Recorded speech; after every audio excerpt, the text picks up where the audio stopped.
I hadn't had any disappointments. I mean, sports is a tool that teaches, and it teaches you bad things. It can also teach you good things. It's how you perceive those things.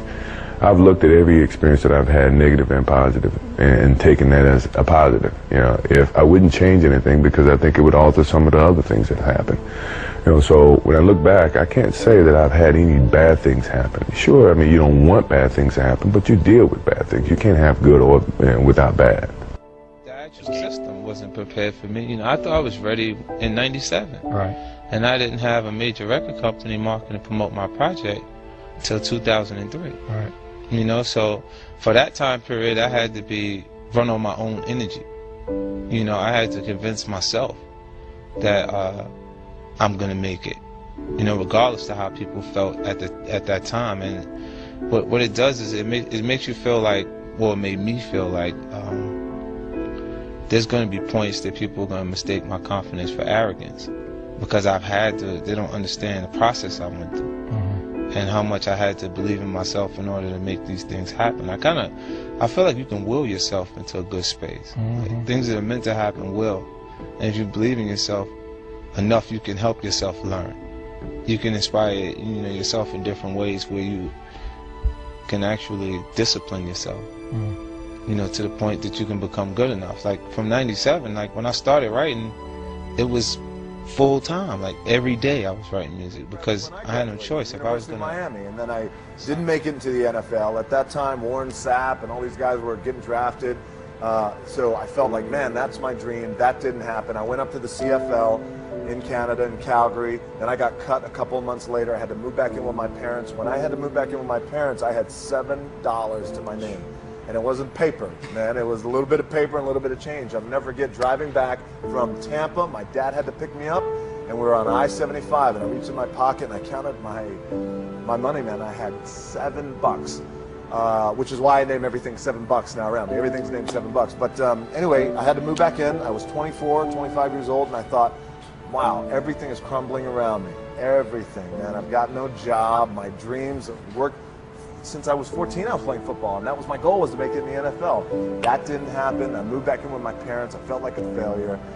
Became depressed, and it was at that point where I went through a little bit of probably a 2 to 3 month period where, you're living in a sludge, man. You're feeling like shit. You're depressed. What am I going to do? And then I made a decision to start training for wrestling. 2.5 million that I will be victorious. I believe in my skills. I believe in my talent. If no one believes in Floyd Mayweather, I believe in me. Dedication, hard work. Dedication, hard work. I'm a one-man army. One-man army. The world can go against me. I'm still come on top. Yeah, that was the greatest moment because I think that took me from if I had any doubts about playing on college level or playing with the big guys, that shot gave me the confidence that I belonged where I was, and that it was, if you put your mind to doing whatever you want to do, good things can happen, so before anything else happened with Michael Jordan outside of that game and against you guys, that shot gave me the idea that I could be better than what people think, and I can, surpass any expectations that I may have for myself.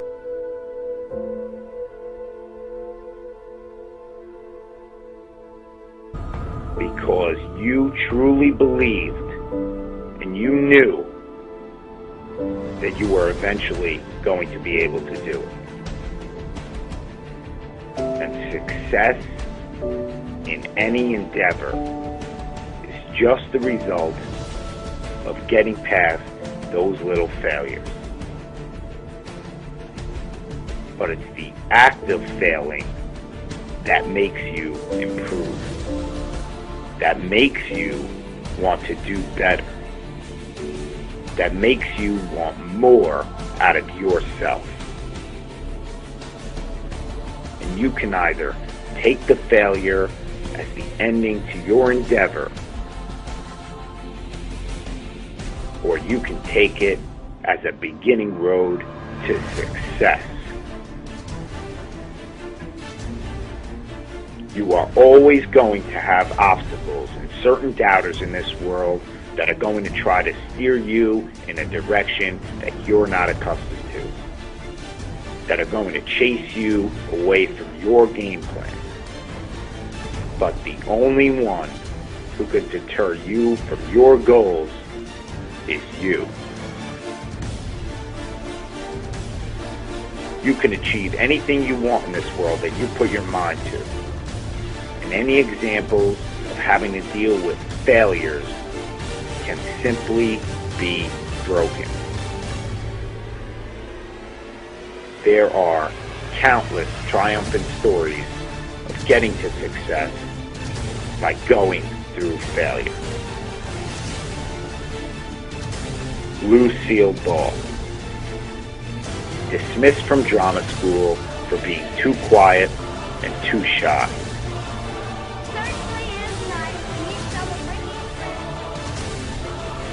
Albert Einstein did poorly in an elementary school and failed his first college entrance exam. Isaac Newton did poorly in grade school and was considered unpromising. Beethoven, his music teacher, told him that he was a hopeless composer. Jerry Rice never made it to a Division I school to play college football.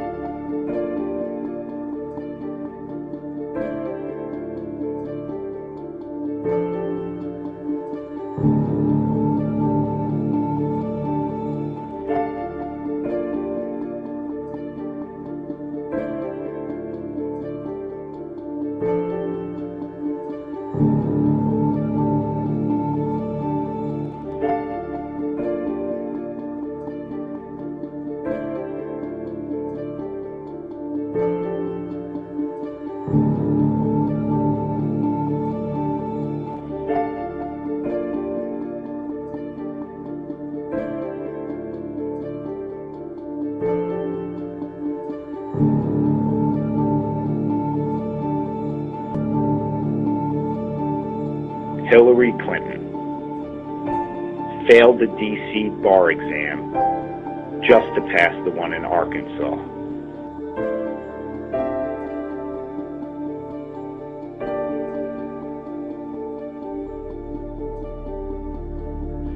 Martin Luther King, ostracized by his family for not wanting to pursue a career as a merchant. Because you shall reap what you sow. How long? How long? How long? Cyndi Lauper extensively damaged her vocal cords and was told she'd never sing again.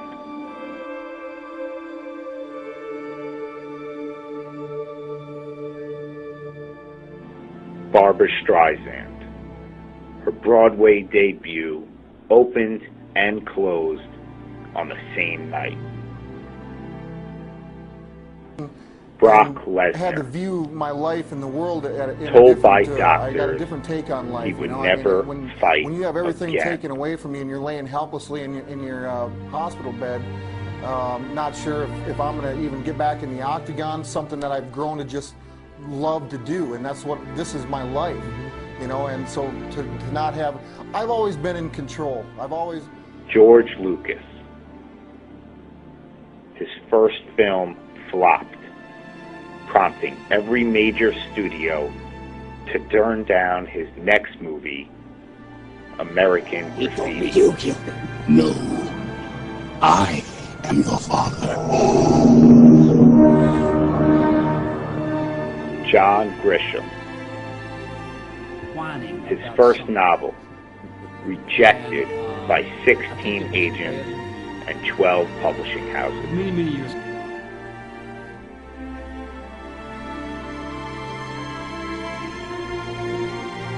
Dr. Seuss, his first book, rejected by 27 publishers.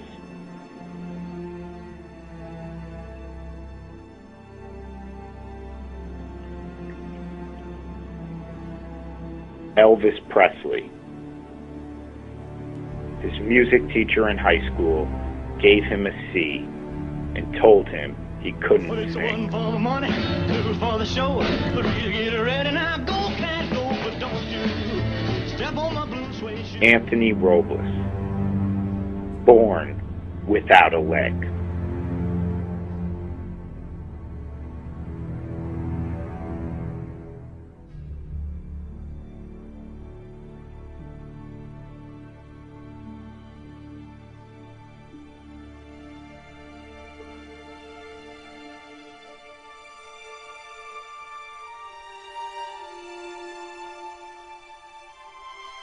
Anthony, when you look back on your life, your journey from when you first stepped on the mat to this point right now where you're at, you accomplished your goal, what was the turning point in your life that, got you jump-started to where you are now?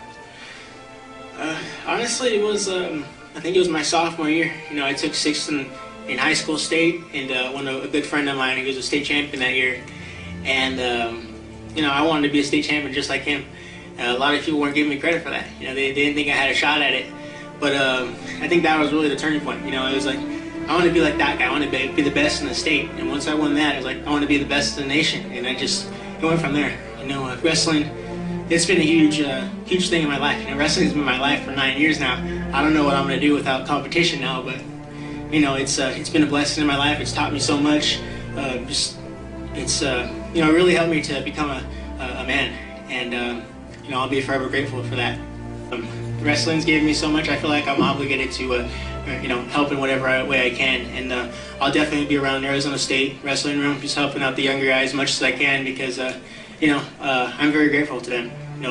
They're one of the few Division I schools who gave me a shot, and I had some coaches that believed in me. And I want to be able to help them just to say thank you and help those kids that, like myself, others wouldn't have given a shot. I want to be able to help those kids rise up out of nothing and achieve their goals. Obstacles are there to signify how bad you want something. Failure is a passageway to success. It's how you respond to failures or obstacles or those stumbles or brick walls that will ultimately determine your results.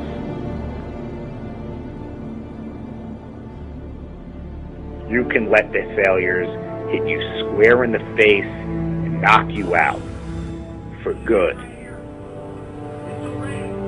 Or you can get up and fight back.